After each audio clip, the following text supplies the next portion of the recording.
I'm Drew Evans. In Workshop 1, our expert question was, where am I going? Our prompt at the end of the unit was, write about an experience that told you what you want to become. My narrative is called My Family Vacation. We're here, my mom exclaimed.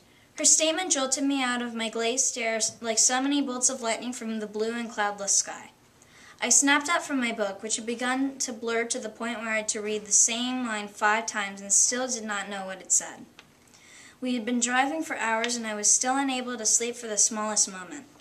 It had been like this every year for as long as I could remember.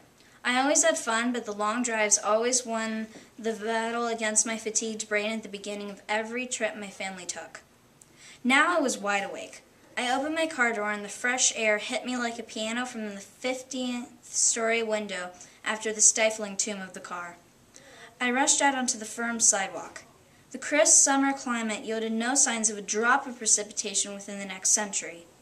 My family and I walked to the minuscule brick building with the small wooden sign that humbly proclaimed Thomas Edison Birthplace.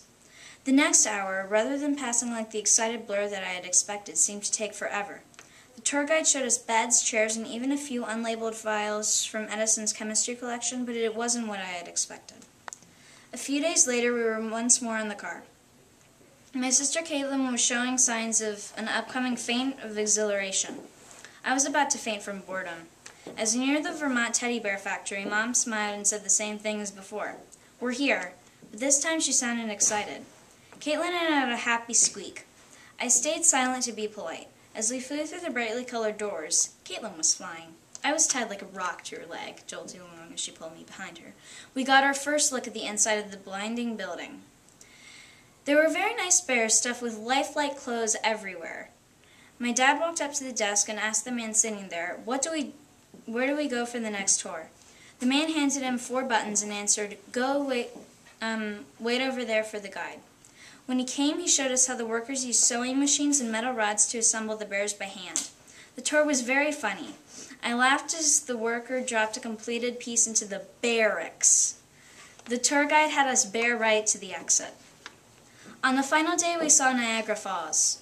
The huge wall of water crashed down on the roaring river below with an enormous force that knocked my breath away.